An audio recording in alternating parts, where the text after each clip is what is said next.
What do deer and the broken human brain have in common? Stay tuned. Seriously.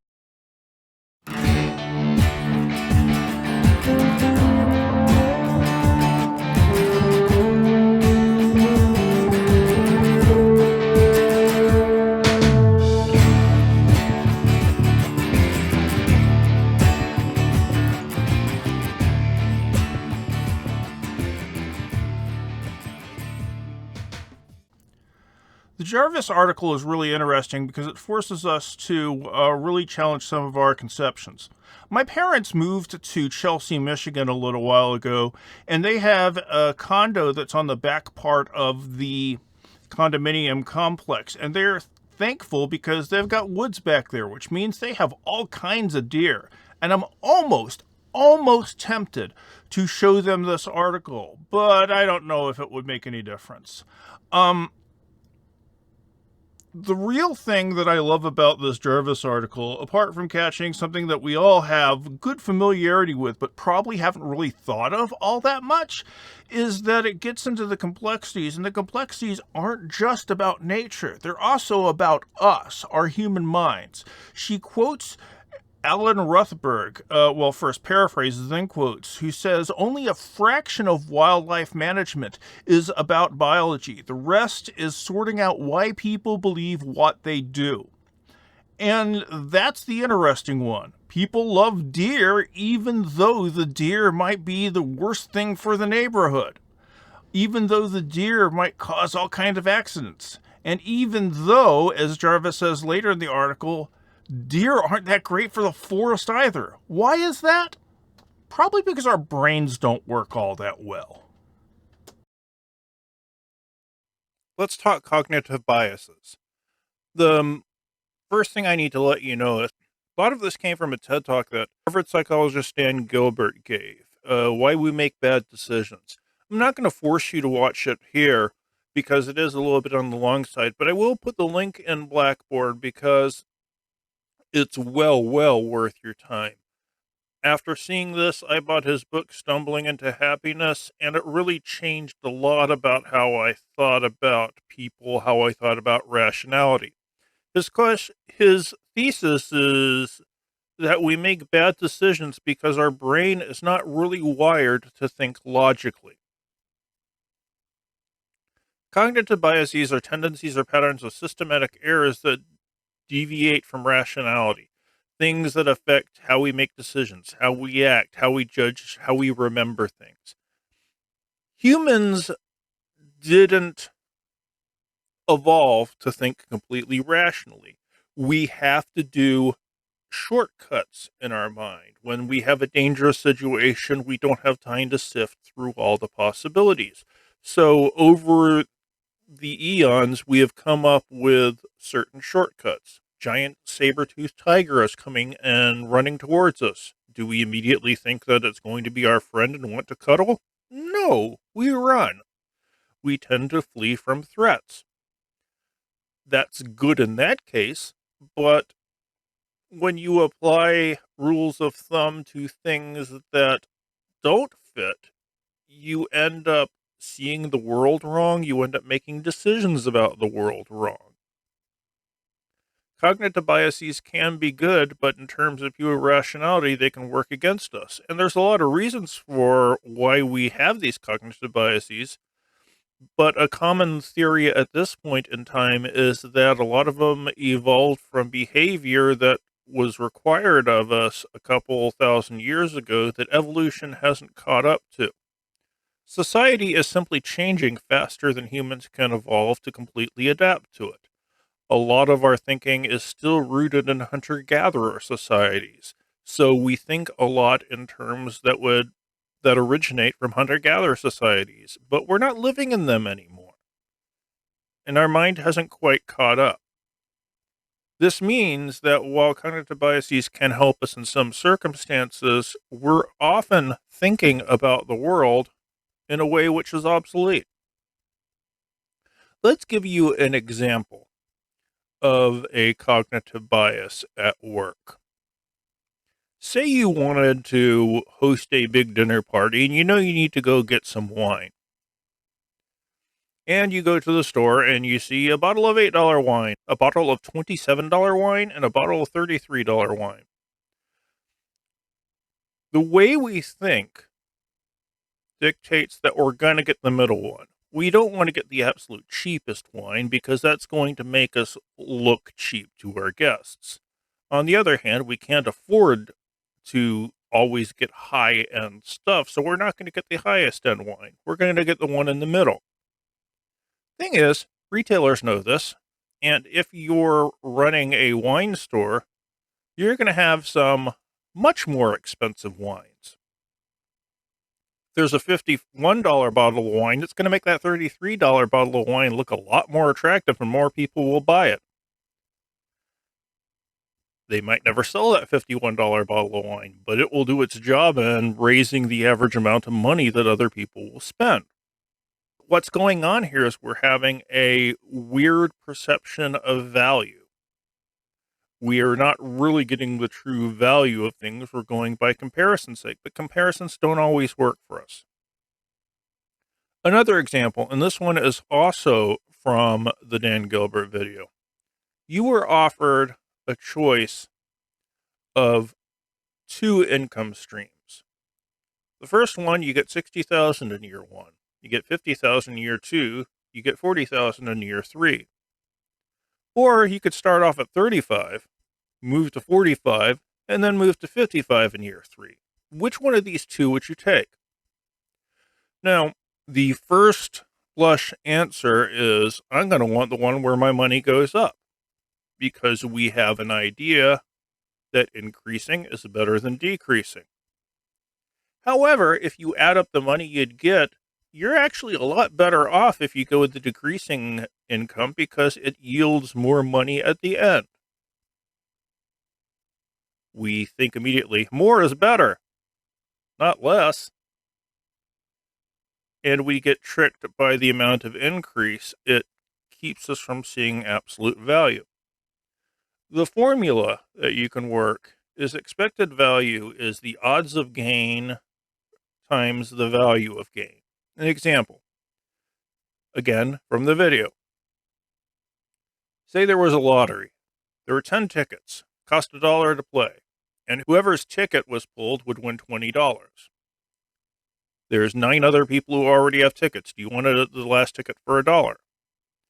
Well, this is a good deal because for a $1 investment, you could win $20. If you plug that into the formula, this comes up as, oh yeah, do it.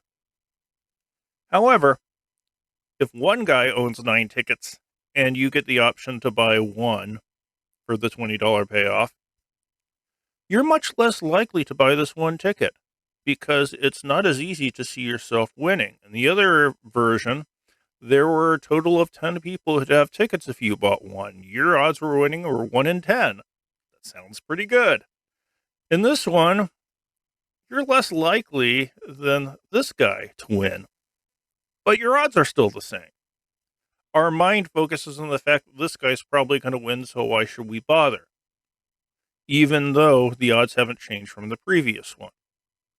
This is an example of a cognitive bias.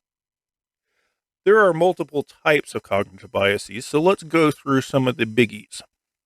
The anchoring bias. Number one, people are over-reliant on the first piece of information they hear. And they base all their decisions starting on that. You can understand how this one developed. We have to start somewhere, and the first thing is going to stick into our mind in a certain way. But that means if we're negotiating for, say, a salary, whoever makes the first offer is going to establish the realm of possibilities.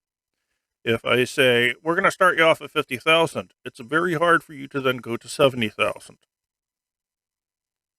Does it really change how things work? Well, it changes the mental option of it, but that's about it.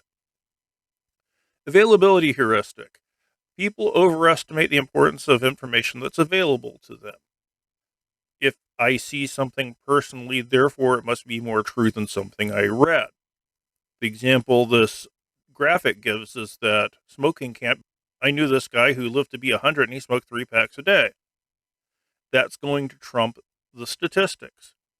Unfortunately, right now we're seeing a lot of that, and people is like, COVID can't be a big threat. I don't know anyone who's had it. Meanwhile, we have passed 200,000 deaths in America. It's ugly. The bandwagon effect. You're more likely to hold an opinion if more people hold that opinion. We want to go around with the crowd. We don't want to be the outlier. Doesn't matter if their belief isn't as good as the lone dissenting belief. We're probably going to go with the people who have the most supporters. And the idea being there, well, these people must know something. Well, no, they don't, but this is how we think. Blind spot bias. Failing to recognize your own cognitive biases is the bias itself. If you think you never make any of these decisions, but I never overestimate the importance of firsthand experience, well, there you go. Choice supportive bias. If you choose something, you tend to feel positive about it, even if your choice has flaws. You buy a car. You're going to like your type of car a lot more than the car you didn't buy, even if your car isn't actually as good. Clustering illusion. We tend to see patterns in random events. If someone is gambling, they'll talk about, well, the odds are about to turn in my favor. No, they're not. If you lose 5 poker games in a row, that doesn't mean you're going to win the 6. Odds don't work that way, but we think they do. Confirmation bias. When we're doing research or listening to information, if it agrees with what we already think, then we're going to be more likely to believe it and put more importance to it. It's very hard to convince somebody who doesn't think a particular way that their thinking is wrong. They're going to believe people who agree with them a lot more than people who disagree with them. Conservatism bias, where people favor prior evidence over new evidence or information that has emerged.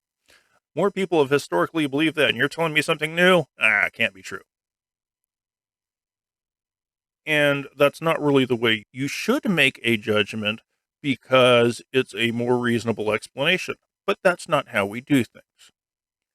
The great example of this comes from ecology. It's called the tragedy of the commons. Imagine an open pasture shared by multiple cattle owners. Each owner increases their herd to maximize the benefit. If every owner uses X number of cattle, the space could self-sustain. It can grow back, and everybody would be able to continually, repeatedly, throughout the years, partake in their share of the resources. So it makes sense that everybody would only bring in their share, right? Well, people don't do that. People instead will maximize their own share beyond any sustainable level. They'll bring in more and more cow. It might not last as long, but what the heck? I'll get more value than anyone else. There's a problem with that, is because in the long term, you end up destroying the thing that you got value from. And instead of building a sustainable business that can last for however many years, you get short-term gain and then you get nothing. There are people who believe that Walmart operates exactly on this principle. They go into a town, they give lower prices, everyone starts shopping there, local businesses die out. The economy gets depressed because all these businesses are dying out. And when the town can no longer support Walmart, Walmart closes and leaves. Do we really think this way? Is this just some story that we tell each other? We're truly more logical than that, right? Well, the real life example of this is dorm bathrooms. Everybody in a dorm has an incentive to keep the bathroom clean, to not mess it up. If everybody did that, it would not be a disgusting place. It would be shiny. Does everybody do that? Of course not. There are always people who mess it up. Even though it works against their own interest. They think about the short term, I don't want to wipe up this. Instead of thinking about, I want a clean bathroom for all my time here. Dorm bathrooms are a good example of why we don't think logically. Incidentally, I should tell you something. The tragedy of the commons is a long-time ecological thought experiment. It gets used in ecology all the time, and it's expanded into other fields because people think it gets at a real truth on how we actually act against our own best interests. And in many ways it does.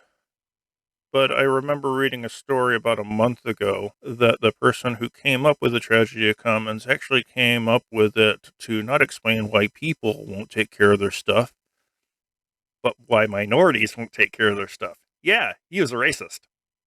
Fun. But the dorm bathroom one still holds true, right? So that's cognitive bias, and I think that's probably the key to understanding the Jarvis piece, is to know that we're not very logical. You might have figured that one out on your own already, but it often bears repeating. Looking into logical fallacies and cognitive biases are going to be key for you if you want to develop into a good, solid critical thinker. The more you look at sources, the more you're going to see stuff that just doesn't make sense, even though you kind of think it should at first glance. And the better you are at picking that stuff out, the better you're going to be at coming up with your own analyses that don't also fall victim to the same kind of thing. Hope that helps. See you in the next video. Bye.